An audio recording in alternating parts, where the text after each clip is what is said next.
वह पेड़ इतना विशाल और घना था कि दिन में भी उसकी छाया तले अंधेरा छाया रहता। कहते थे कि उस पेड़ के पास अजीब सी ठंडी हवा बहती है, भले ही गर्मी कितनी भी हो।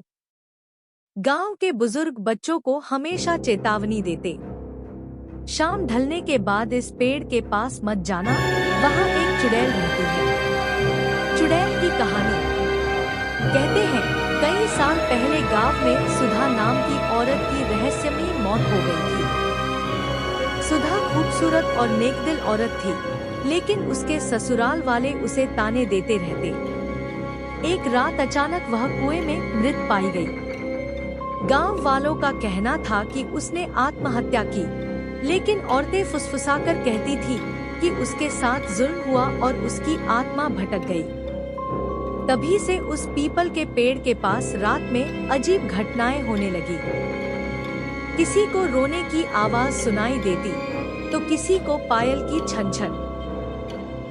कुछ लोगों ने सफेद साड़ी पहनी औरत को पेड़ के नीचे बैठे देखा, जिसके लंबे खुले बाल जमीन तक फैल जाते थे और पैरों के पंजे उल्टे होते।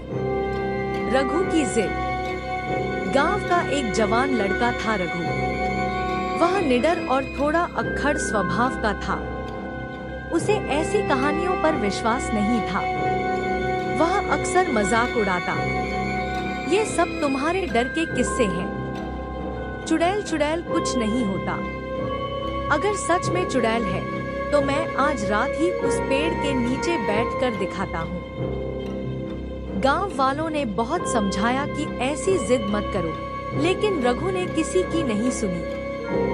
रात का सन्नाटा। उस रात गांव में सन्नाटा छाया था।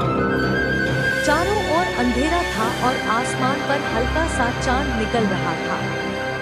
रघु अकेला ही पीपल के पेड़ की ओर बढ़ चला।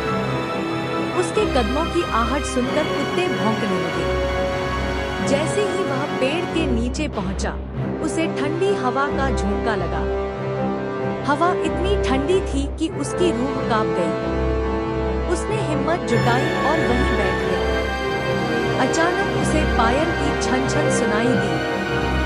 पहले तो उसने सोचा कि यह उसका वहम है, लेकिन आवाज और पास आती गई। चुड़ैल का सामना। रघु ने गर्दन घुमाई तो उसने देखा, सफेद साड़ी पहनी एक औरत धीरे धीरे उसकी ओर आ रही है। उसके लंबे खुले बाल जमीन पर घसीटते हुए आ रहे थे और चेहरा आधा ढका हुआ था। रघु की सांसें तेज हो गई।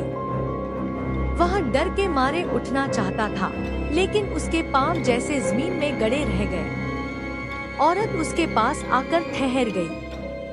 धीरे धीरे उसने अपना चेहरा ऊपर उठाया। लाल जलती आंखें, काला चेहरा और नुकीले दांत देखकर रघु का खून सूख गया। वह औरत अचानक जोर से हंसने लगी। हाँ, हाँ, हाँ, तुम्हें नहीं माना न कि मैं हूँ। अब कभी गांव वालों को नहीं कह पाओगे कि चुड़ैल झूठ है। भय और मुक्ति। रघु डर से कांपने लगा। उसने हिम्मत कर भगवान का नाम लिया और जोर से जय श्री राम पुकारा। अचानक हवा और तेज हो गई। पेड़ की डालियां चरमराने लगी। चुड़ैल चीख उठी और धुएं के बादल में बदलकर गायब हो गई। रघु जैसे तैसे गांव वापस भागा। उसके कपड़े फटे हुए थे, चेहरा पीला पड़ गया था और पूरा शरीर कांप रहा था। वह कई दिनों तक बीमार रहा।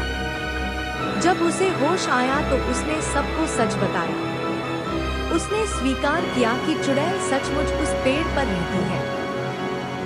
उसके बाद गांव वालों ने मिलकर उस पेड़ के नीचे हवन और पूजा कराई, लेकिन आज भी लोग कहते हैं कि रात में वहां से गुजरने पर पायल की आवाज और औरत की हंसी सुनाई देती है। आज भी डर कायम है।